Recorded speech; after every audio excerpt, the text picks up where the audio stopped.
Hi guys! Gusto ko lang i-share sa inyo ang aking tipid tips. May malapit bang clean fuel sa inyo? If yes, kumuha na kayo ng VIP Rewards Card.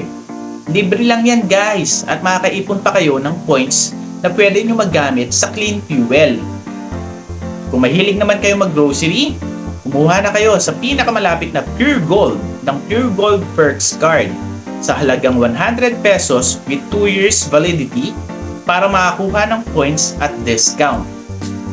Bakit ko ba nabanggit ang dalawang cards na ito?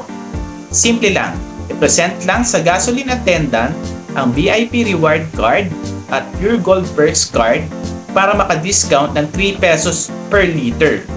Oo, tama ka, 3 pesos per liter. Guys, ang total ng napagas ko dito ay 247.31. Iles natin yung 11.81 na discount, kaya ang binayaran ko na lang ay 235 pesos. Diba? Ang laking tipid. Disclaimer lang, hindi po ako binayaran para mag-promote. Base lamang ito sa aking experience. It's shoutout time! Shoutout kay Jedipet TV, shoutout sa mama at papa ko, at syempre, shoutout sa paborito kong biyenan, Juanita Reyes.